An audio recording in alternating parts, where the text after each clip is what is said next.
Hi, tribe. Just want to connect with all of you and state my gratitude for those of you who are subscribed to my channel, asking if you haven't to please subscribe. Today we're going to talk about dreams. I've been doing a lot of dream work in the last week. I don't know how any of you have been feeling. I've been feeling exhausted. I come home and I've been falling asleep early, waking up.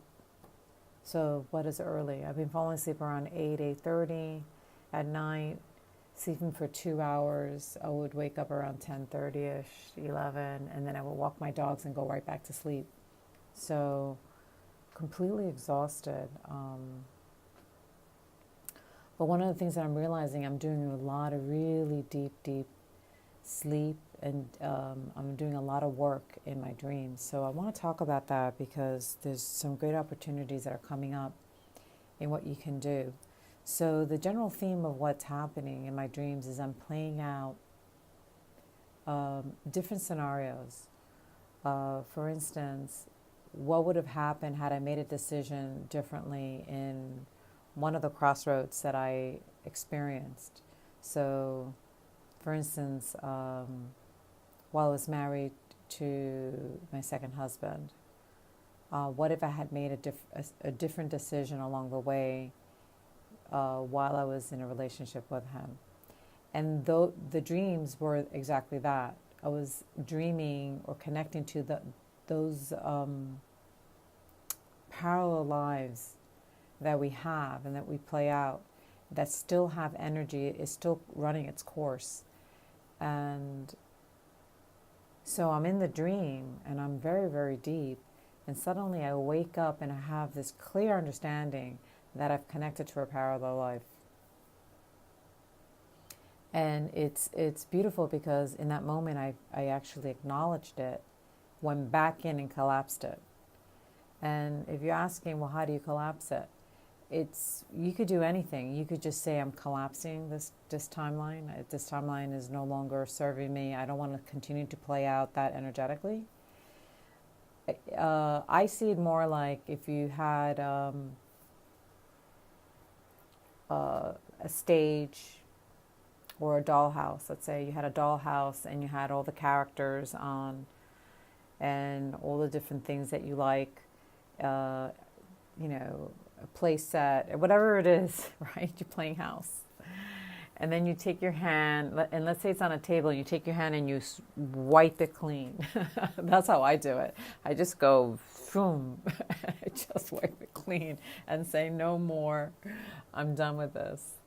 So by speaking to you through this recording, through my channel, I'm actually asking your subconscious to allow you to see all the parallel lives that you're actually playing out, to connect to them, and to have a moment of clarity as you come out of your dreams, and then so that you can actually collapse them.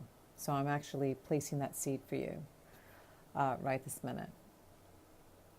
So collapse all those timelines, because what happens is there's a part of you, we need to reintegrate into a oneness within ourselves, and then eventually we're going to reintegrate as a oneness, as a collective.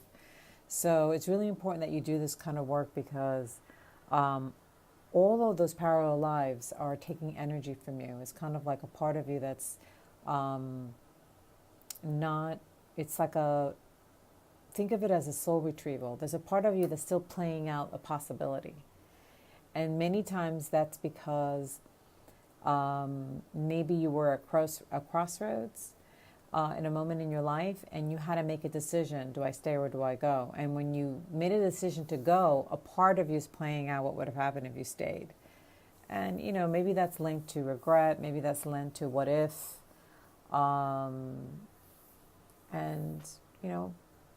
bring it back. Like you can actually, there's no point in it anymore. We're actually this is the kind of work we're supposed to be doing right now.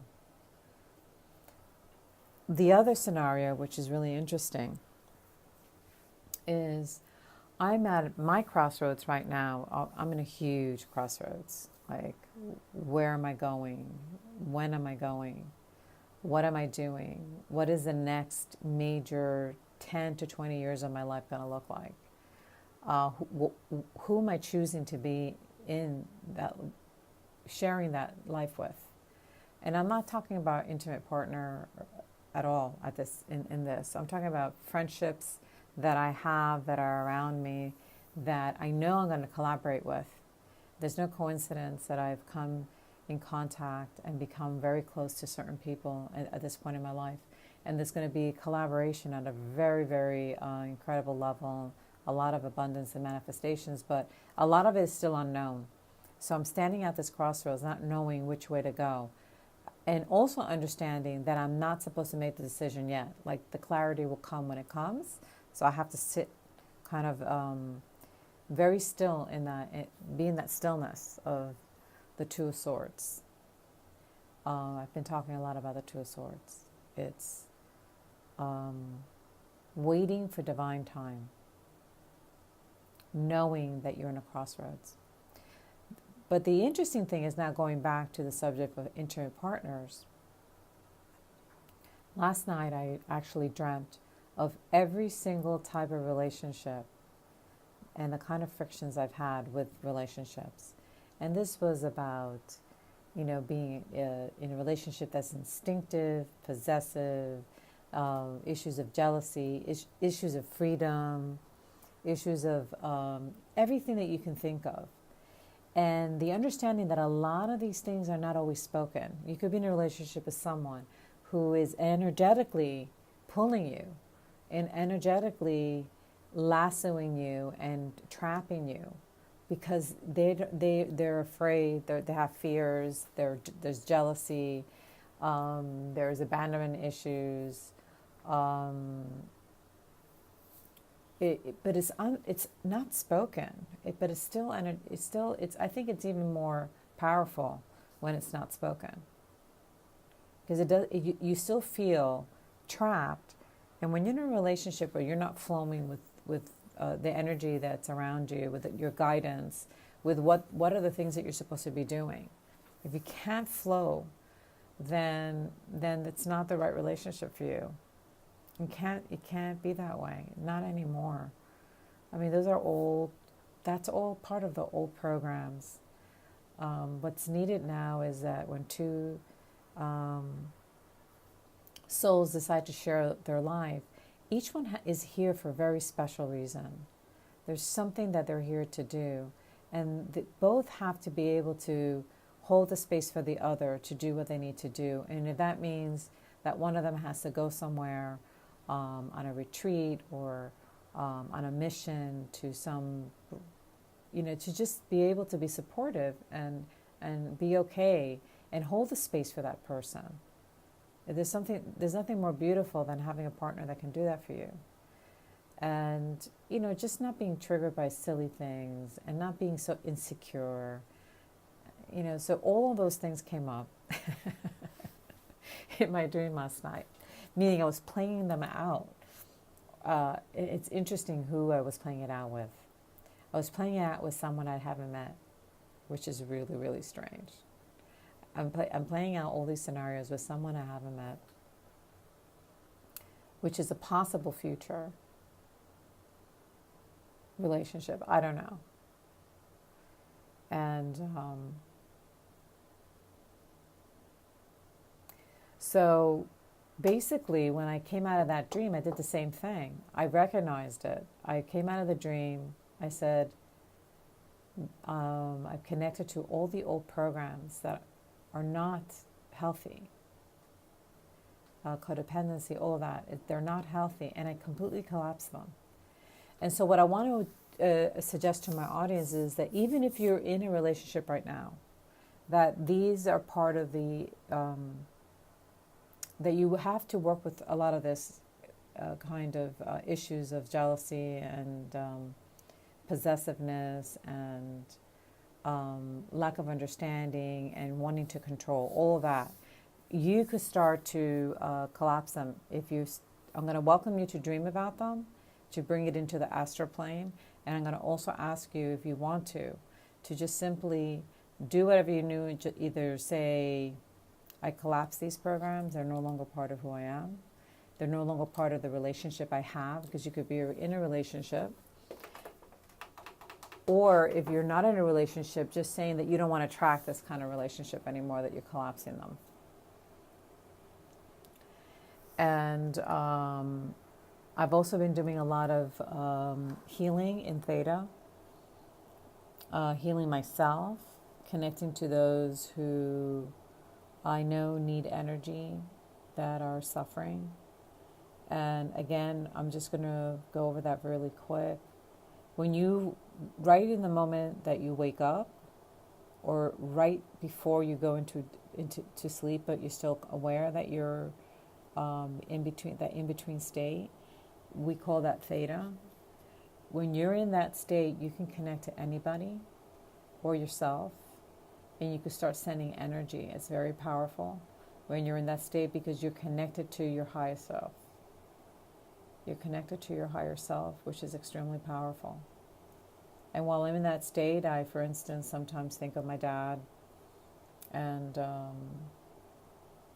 my dad, for me, I see him energetically with he has a certain geometry, a certain color, very specific color.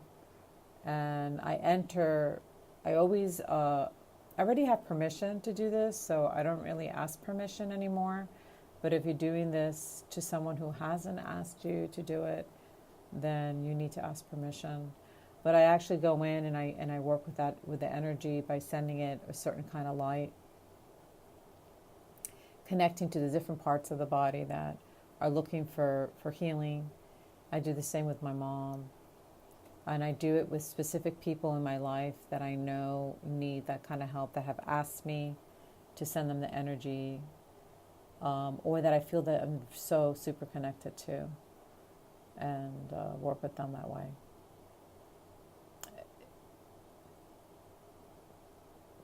Very important that you don't forget yourself. I know that I'm an athlete in a sense that I'm always working out.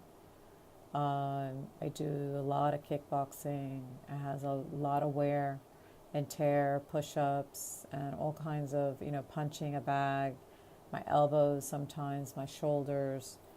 I mean, I overdo it, honestly, but it's, I know that I have the power to send myself energy and to heal. I don't wait. So even sometimes walking around, if I'm suffering, I send myself energy. We're that powerful. You just have to. The difference is you have to believe that you can do stuff like that. I have experienced miraculous stuff. When I'm in theta, I remember one time I was in excruciating pain. And I barely could sleep, so I was in that in-between state. And while I was in the in-between state, I sent myself a lot of, I decided to heal myself. And the next morning, I totally forgot that I was in pain, because I woke up completely without pain. So don't forget yourself. Send yourself energy. Send yourself this idea of beauty and abundance and youth. A lot of times we think we need to age, but you really don't need to age. You just meaning, yeah, there's going to be a certain degree, of course, but you need to think of yourself as beautiful and radiant and young, and feel it in your heart, and ask for that, that energy to be, because I don't know, I do it. And